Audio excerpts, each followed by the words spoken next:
Do you still feel the thrill of The Last of the Mohicans from 1992? Its passionate story and breathtaking action left a lasting mark on us all. Join me as we explore the cast then and now in 2025.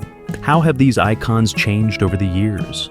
Number 1, Daniel Day-Lewis, born in 1957, was 35 years old when he brought Hawkeye to life in The Last of the Mohicans. As the rugged frontiersman, he captured our hearts with his fierce loyalty and tender romance, running through those misty forests like a true legend. His intense gaze and raw emotion made every chase and whisper unforgettable. Interestingly, he immersed himself so deeply that he learned to hunt, track, and even skin animals on location, turning fiction into his lived reality for months. Now, at 68, Daniel remains a reclusive genius, having retired from acting in 2017 after a storied career of 3 Best Actor Oscars for films like There Will Be Blood and Lincoln. His method acting legacy inspires generations, a quiet force whose performances echo the wild spirit of Hawkeye forever. Number 2, Madeleine Stowe, born in 1958, was 34 years old when she portrayed Cora Munro in The Last of the Mohicans. As the brave and fiery daughter of a British colonel, she ignited the screen with her deep passion and unyielding spirit, especially in those heart-pounding moments of love amid chaos. Her chemistry with Hawkeye pulled us into a timeless romance that still stirs the soul.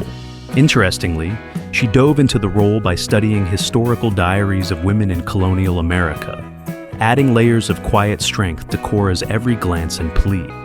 Now, at 67, Madeleine lives a serene life in Memphis, Tennessee, cherishing family after a career of bold choices like her breakout in Stakeout and recent return in the horror series, It Welcome to Derry.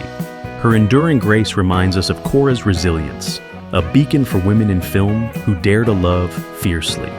Number 3, Colm Meaney, born in 1953, was 39 years old when he stepped into the boots of Major Ambrose in The Last of the Mohicans.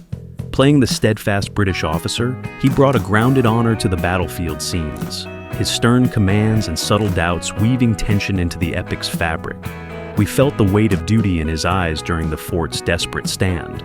Interestingly, this marked one of his first major period dramas, fresh off his Star Trek Deep Space Nine role, blending sci-fi grit with historical depth in a way that hooked fans forever.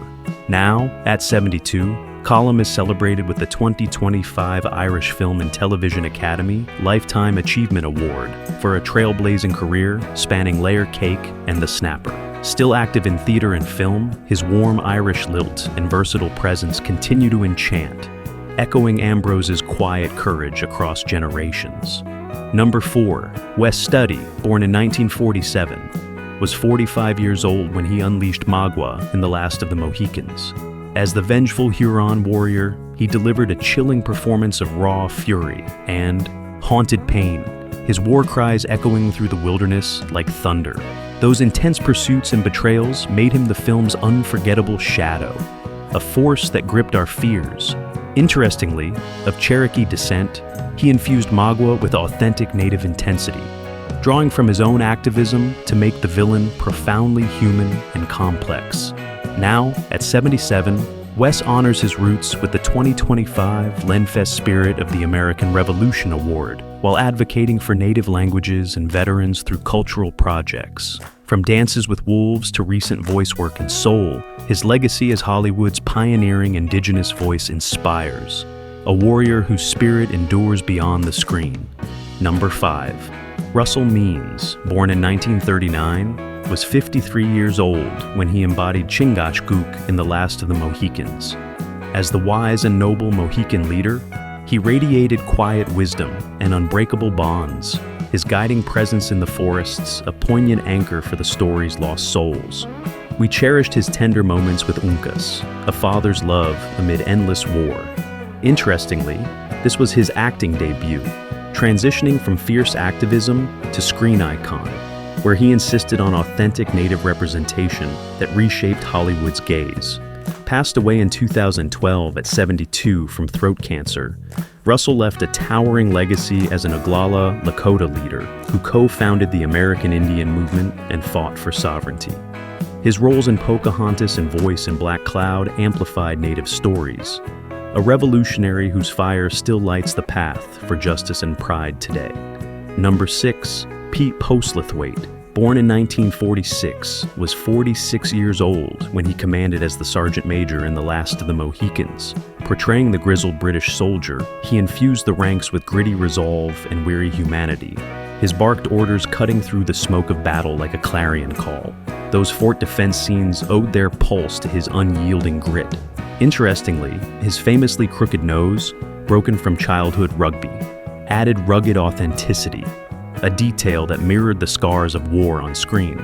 Passed away in 2011 at 64 from pancreatic cancer, Pete's career shone with an OBE honor, an Oscar nomination for In the Name of the Father, alongside gems like The Usual Suspects and Romeo and Juliet. His chameleon-like depth in over 100 roles crafted a legacy of heartfelt villains and heroes, forever etching everyday valor into our memories. Number 7. Dylan Baker, born in 1959, was 33 years old when he appeared as Captain de Courtenay in The Last of the Mohicans. In his brief but sharp role as the poised British officer, he added a touch of refined tension to the colonial intrigue, his measured lines cutting through the film's wild energy like a well-honed blade. We remember his subtle poise amid the frenzy, a quiet counterpoint to the chaos.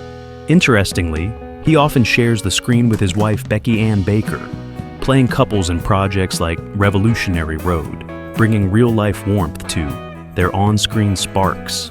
Now at 66, Dylan thrives in theater and film, fresh off Broadway revivals and voice work in 2025 animations, building on classics like Happiness and Spider-Man 2. His versatile charm, from villains to everymen, keeps him a steady presence, reminding us of those fleeting moments in the Mohicans' wilderness that linger like old whispers. Number 8, Jodhi May, born in 1975, was 17 years old when she captured Alice Munro in The Last of the Mohicans. As the innocent yet resilient younger sister, she brought a fragile grace to the perilous journey, her wide-eyed vulnerability and quiet courage tugging at our hearts during the desperate escapes. Those tender scenes by the waterfall still evoke a sense of youthful hope amid tragedy. Interestingly, she was the youngest ever recipient of the Cannes Best Actress Award at age 12 for A World Apart, a child star who grew into roles with effortless depth. Now, at 50, Jodhi shines in prestige TV like The Witcher and recent 2025 indie films exploring human bonds, her Oxford-honed intellect fueling thoughtful performances. From historical epics to modern dramas, her luminous presence endures, a gentle echo of Alice's spirit that whispers of innocence preserved through time's trials. Number 9, Stephen Waddington, born in 1968, was 24 years old when he dueled as Major Duncan Hayward in The Last of the Mohicans. Portraying the honorable but conflicted rival to Hawkeye, he infused the role with brooding intensity and rigid duty, his sword fights and stormy glances fueling the romantic rivalry that quickened our pulses. We felt his inner turmoil in every clash, a man torn between heart and honor. Interestingly, he became a go-to for period dramas after this, starring as the lead in Derek Jarman's bold Edward the Sioux, blending raw emotion with historical fire. Now, at 56, Stephen commands screens in hits like Slow Horses and the 2022 Uncharted, with 2025 buzz around his theater return in London. His rugged Yorkshire roots ground every performance, from frock flicks to action, leaving a legacy of brooding heroes whose quiet storms still stir the soul like Hayward's unyielding gaze. Number 10, Patrice Chéreau, born in 1944, was 48 years old when he schemed as General Montcalm in The Last of the Mohicans. As the cunning French commander, he wove a web of calculated charm and veiled menace, his elegant poise masking the strategic ruthlessness that drove the siege's shadows. Those tent negotiations dripped with intrigue, pulling us into the war's cold heart. Interestingly, better known as a visionary French director, this was one of his rare acting turns, channeling his theatrical genius into Montcalm's layered deceit for a performance that haunted like a whispered betrayal. Passed away in 2013 at 68 from lung cancer, Patrice's legacy towers in cinema with Palme d'Or-winning films like Lorraine, Margot, and boundary-pushing operas. His bold explorations of desire and power reshaped French arts.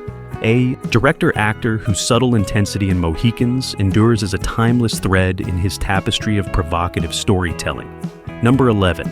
Maurice Roëves, born in 1937, was 55 years old when he stood firm as Colonel Edmund Monroe in The Last of the Mohicans. Commanding the beleaguered fort with weathered authority and paternal fire, he embodied the British resolve cracking under siege. His gravelly resolve in defeat scenes, etching deep sorrow into our memories. We ached for his daughters through his fierce commands. Interestingly, a staple in sci-fi and fantasy, he voiced villains in Judge Dredd and appeared in multiple Doctor Who episodes, bringing his Scottish grit to otherworldly battles long before the frontier. Passed away in 2020 at 83 from undisclosed causes, Maurice's six-decade career spanned hundreds of TV gems like Tutti Frutti and Hollywood Turns, earning him Scotland's enduring affection as a tough yet tender everyman. His raw authenticity lit up screens big and small, a legacy of hard-won humanity that warms like a fireside tale from the wilds. Number 12, Terry Kinney, born in 1954, was 38 years old when he portrayed Jack Stewart in The Last of the Mohicans. As the loyal scout and friend to the Munro sisters, he added a layer of wry humor and steadfast camaraderie to the perilous trek, his easy banter lightening the shadows of war like a campfire glow. We leaned on his quiet reliability in those tense river crossings. Interestingly, a Steppenwolf Theater co-founder, he brought ensemble magic from Chicago, stages to the film's raw wilderness, blending theater grit with cinematic sweep. Now at 71, Terry directs and acts in acclaimed series like Ozark and Billions, with 2025 honors for his teaching at Juilliard nurturing new talents. His grounded Midwestern warmth endures in over 50 films, from The Firm to indie gems, a legacy of friends who stand firm, echoing Stewart's unshakable bond through life's own frontiers. Number 13, Eric Schweig, born in 1967, was 25 years old when he raced as Uncas in The Last of the Mohicans.